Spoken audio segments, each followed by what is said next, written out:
उश उश। और मेरे guard dog, dollar हमारे घर का गार्ड डॉग है, ऐसा हमें भी लगता है और बाहर वालों को भी ऐसा ही लगता है। अच्छा, गार्ड डॉग आप क्यों लाते हैं घर के अंदर? यहाँ चोरियाँ वोरियाँ होती थी, सच है। और कई बार ये होता था कि मैं घर में अकेली भी होती थी तो सबको डर लगता था घर में किसी को ले आओ। ये सही रीज़न नहीं है। एक्चुअल रीज़न क्या था? एक्चुअल रीज़न ये था कि हमने छत पर उगाए हैं बहुत सारे पेड़ पौधे, और उन पेड़ पौधों के जब भी कोई फल आता था, कोई फूल आता था, कोई जैसे ही हमारी वाइन ग्रो करती थी तो हमारी छत पर आने लगे गिलहरियाँ। और गिलहरियों ने क्या करना है, वो सारे पौधों को कुतर कुतर कर, नो मैटर उस पर कोई फ्रूट है या नहीं है, कुछ भी है, कोई नया सेपलिंग आया, वो उसको चूरा चूरा करके फेंक जाएगी। और जब आप बड़ी मेहनत से मतलब ये छोटी मोटी गार्डनिंग के जो भी एक्सपेरिमेंट्स करते हैं और वो थोड़ी सी टाइम बाद जब फ्रूट आने लगा है या ऐसा कुछ होने लगा है कि आपको बहुत अच्छा लग रहा है, उस टाइम पे कोई अगर इस तरह की न्यूसेंस हो तो सच में बहुत बुरा लगता है।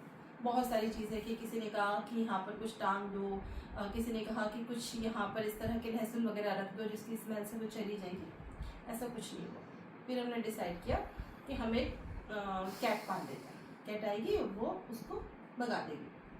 है, तुम्हारे बाल आए हुए मुंह में मेरे, ज़रा तुमको किस कर लो तो मुंह में घुस जाते हो, कोई बात नहीं, ये हमारा डेजर्ट है।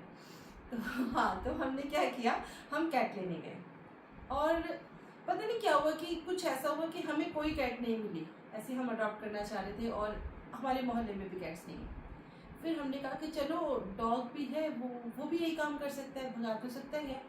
हम लेने गए एक डॉग और हमें मिला एक पप्पी। ठीक है, ये एक पप्पी और ये छोटी सी टोकरी के अंदर था। ठीक है, उसी टोकरी के अंदर एक और पप्पी बैठा हुआ था, वो जो आप देखते हो उसके साथ में हमारी लाडो रानी। ये दोनों ही बचे हुए थे, अपने जो इसकी मदर थे उसके लास्ट 2 बच्चे बचे हुए थे। उन्होंने कहा कि ठीक है हम तो दोनों ले लेंगे।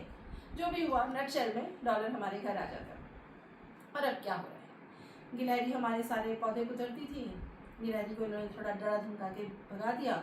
हम निश्चिंत हो गए। हमने मन से खूब सारी अपनी जो है जितने मन चाहे पेड़ पौधे थे सब लगाए, हार श्रृंगार लगाया, शहतूत लगाया, हमने एक पाइन होती है बड़ी खूबसूरत टिकोमा की, वो लगाई। अरे रे बाबा, और भी बहुत कुछ लगाया था। टिकोमा को देखते इसको जोश आ जाता सुनते के साथ ही। और उसके बाद फिर हम क्या देखते हैं कि हमारे सारे के सारे पौधे 4 इंच से ऊपर बढ़ ही नहीं पा रहे, 3 पत्तों से ज़्यादा उनमें कुछ आ ही नहीं पाता है, क्योंकि हर चौथे पत्ते पर इसकी नज़र पड़ जाती है। ये गुलदाउदी बड़े शौक से खाता है, ये डेलिया बड़े शौक से खाता है, और शहतूत बड़े शौक से खाता है।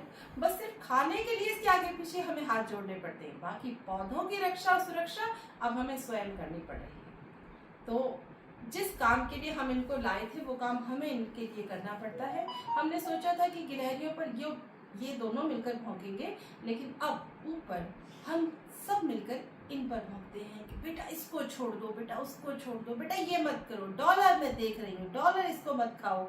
लेकिन डॉलर कुछ भी कुतरने से बाज नहीं आता। तो मेरी तरह अगर कोई सोच रहा है कि अपने गार्डन को बचाने के लिए इस तरह के भोले भाले दिखने वाले गार्ड डॉग्स को आप ला सकते हो, तो ये आपकी बहुत बड़ी गलतफहमी होगी। आप बचाते बचाते पागल हो जाओगे। और सबसे मज़े की बात यह है कि आप ऊपर से कहोगे छोड़ दे छोड़ दे छोड़ दे, और अंदर से आपको बहुत मज़ा आ रहा होगा। आप कहोगे कोई बात नहीं, पत्ते ही तो है, फिर निकल आएंगे। इसकी हंसी और इसका ये जो किसके मतलब आप कुछ भी दे दो, इसका जो एक्साइटमेंट है ना पत्तों को देख के, वो देखने वाला होता है। अल्लाह, बहुत अच्छा लगता है। चाहे मेरी सारी पगियाँ उजड़ जाती है, लेकिन मेरे छोटा सा जो बंदर है ना, ये बहुत खुश रहता है। चलिए, डॉलर की तरफ से फिर से एक बार बहुत सारा प्यार। वो सोया हुआ है तो उसकी मम्मी की तरफ से बहुत सारा प्यार, बहुत सारे हग्स। और ऐसे ही डॉलर को प्यार दीजिए। डॉलर की वीडियोस जब अच्छे से चलती हैं, डॉलर को लोग प्यार देते हैं तो मम्मी को अच्छा लगता है, मम्मी को अच्छा लगता है तो मम्मी डॉलर को बहुत सारे प्यार देती है और डॉलर को भी बहुत खुशी होती है। Thank you.